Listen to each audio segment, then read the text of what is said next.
As I'm recording this, it has been 16 years since James Cameron's Avatar came out, and I still don't know exactly how I feel about it. I think I like it. I mean, visually, I super like it. That's as cool a visual experience as I have ever had in a movie in my entire life. I saw it opening night in 2009 in 3D. I'd never enjoyed a 3D movie experience ever until that one. And I think I turned around the next day and watched it again in 3D. But it wasn't because of the plot or the characters. I don't know. I liked some of the characters. But it wasn't because of the plot. The plot's just basically space dances with wolves. So I'd already seen that story played out several times. But the environment, Pandora, the imaginary space Eden where all of this plays out, was so engrossing and beautiful. I felt like an explorer every time we panned around that world with my 3D glasses on, and I just wanted to get back there. So it's a confusing relationship I have with the movie. I admit that. But something I learned after the fact that's really interesting to me about Avatar is that it was written way before it was made. James Cameron wrote it in the early 90s, well, around the same time that Dances with Wolves was being made, I guess.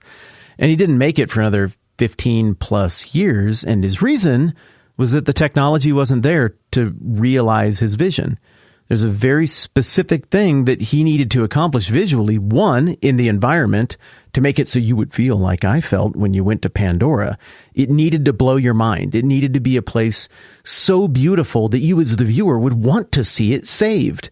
The second thing is that you needed to believe the CGI characters who were going to carry most of the story, especially because some of those CGI characters, the big blue creatures that maybe you've seen, the Na'vi, they were supposed to be representations of human characters with actors who were famous and who you know.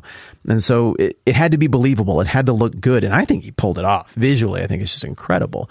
And if he had tried to make that movie now, would it be as good? Was the sequel as good that came out a few years ago? I don't know.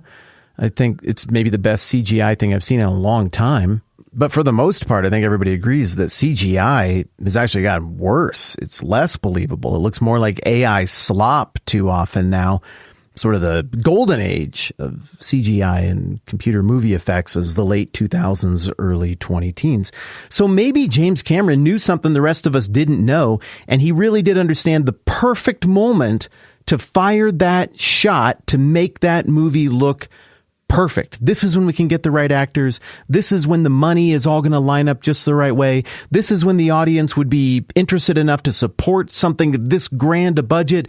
This is when the technology will be good enough and cutting edge enough that we can pull it off, but not so mundane and duplicatable that it tapers off and goes into the law of diminishing returns. Now, 2009, that is the perfect moment, the fullness of time for the movie Avatar to come out. We have this concept, fullness of time, when we look at great achievements in history, like, that one right there, that was the moment. And the Bible, maybe first and foremost of all the things that we look at, has this concept of the fullness of time. The Bible, according to the writings of the Apostle Paul especially, expresses great confidence that God nailed it in the timing of Jesus showing up. We talked about that some yesterday, and today we're going to talk about why. But first, here's the passage. I'm going to read this from the English Standard Version because it turns the phrase in the famous way that you're used to. This is Galatians 4:4-7. But when the fullness of time had come, God sent forth his Son, born of a woman, born under the law, to redeem those who were under the law, so that we might receive adoption as sons. All right, I got 3 categories of reasons for why I agree and think God nailed it, and I'm going to go from least certain to most certain in my mind. Number 1, history. The right amount of stuff had happened for the message of Jesus to spread like wildfire if it got dropped into the early going of the Roman Empire.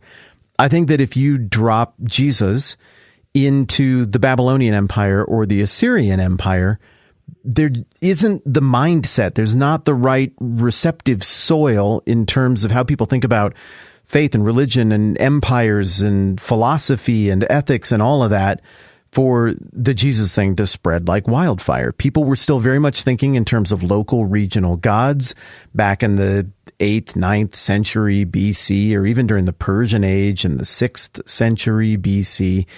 There wasn't this idea of a global network, a global culture, a global language yet. Now, don't get me wrong, the Achaemenid kings of Persia were trying.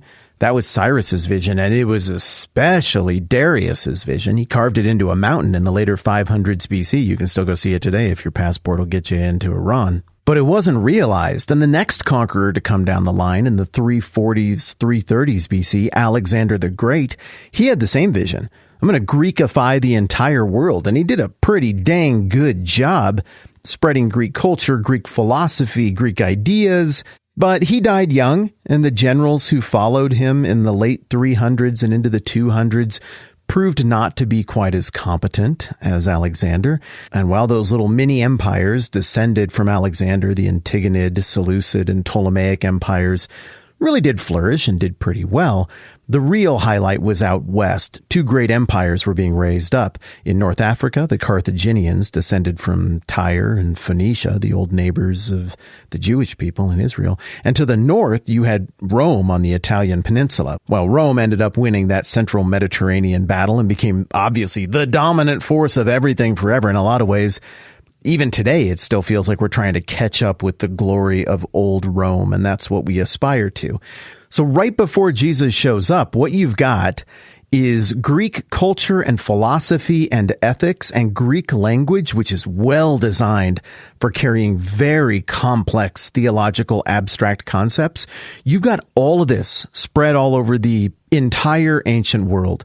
People can handle their business in Greek, but order and structure and infrastructure is provided by the Romans, who've got a pretty handy language themselves, especially one for handling things like logic and legality. The Romans built roads all over the place. They built them right over the top of the old footpaths and everything else that all the little former tribes that had occupied places before Rome had built. There's this network of superhighways that lets you get anywhere. For all intents and purposes, there's a money system that almost allows you to bank between one place and another if you're traveling big time. There is sort of a federal system by which Rome governs everything and allows conquered client king states to have their own ethnic ruler and their own style and everything, where ideas local to one group of people can flourish, but it's still connected to the larger Roman thing. All of that is in place because of the Roman conquest and the newly established Roman Empire. Right before Jesus of Nazareth is born, there's a huge political overhaul in Rome. Julius Caesar died in 44 BC. Died. That makes it sound all passive. He got shanked by a bunch of his friends in 44 BC. And then there's a mad scramble for power with players involved in the game who you've heard of. I mean, Antony and Cleopatra, Marcus Junius Brutus of Et tu, Brute fame from Shakespeare's Julius Caesar. And then the ultimate winner, Octavian, or Caesar Augustus, the first emperor of the Roman Empire. That empire, that new approach to Roman governance and Roman dominance, only came into focus just a few years before Jesus. Well, what's one of the things that a new emperor is going to want to do when he gains control of a big giant thing? He's going to want to figure out, what do I actually have my hands on here? So he calls for probably multiple censuses, and one of those is the census that gets referenced in the early going of the book of Luke that moves Mary and Joseph to Bethlehem, where Jesus is born, fulfilling a bajillion prophecies that Matthew gladly spikes the football about in his first book of the New Testament to be like, look, see, it's the fullness of time. Everything is exactly where it's supposed to be. With Greek, you've got the language, the culture, the philosophical mindset, the valuing on the life of the mind to be ready to think theologically in Christian terms in the larger world. Politically, you've got Roman law, you've got Roman order, you've got Roman wealth, you've got Roman roads to allow ideas to spread quickly that are also going to undergird this moment for Jesus to come and for the church to be born. I've got so much more that I want to talk about here about why this is the historical fullness of time moment, but I think you get the gist, and also I said it was only going to be one day, which leads me to my next point. Why do I keep putting these artificial time constraints upon myself? I never get it right. I always think, oh yeah, we can do that in like 8 minutes. And it takes double that long because these are big ideas and it just takes a minute. And I'm sorry, I feel anxiety about this. It's very tenderhearted. I'm embarrassed right now in front of you. Yeah, guess what? We're going to do another day. So I am making a little note right here in my notebook. There we go. Boom. We have got reason number 1 for why I think Jesus' arrival is in the fullness of time articulated. It's the history argument. But we still got to talk about the Bible argument, and we still got to talk about what Jesus says about himself, which is also important. So maybe we can get through all of that tomorrow. I don't know. I'm hopeful. We'll see. I got to stop promising things. I'm not going to promise that. Tomorrow, we're just going to try to take more ground on this question of why Jesus showing up at this moment is the fullness of time, why it was the right moment. Okay, that's plenty for now. I'm Matt. This is the 10-Minute Bible Hour podcast. Let's do this again soon. Thank you to all of you who have taken the time to leave a rating and review on your podcast apps. We're grateful because it's encouraging and it helps new people find their way here.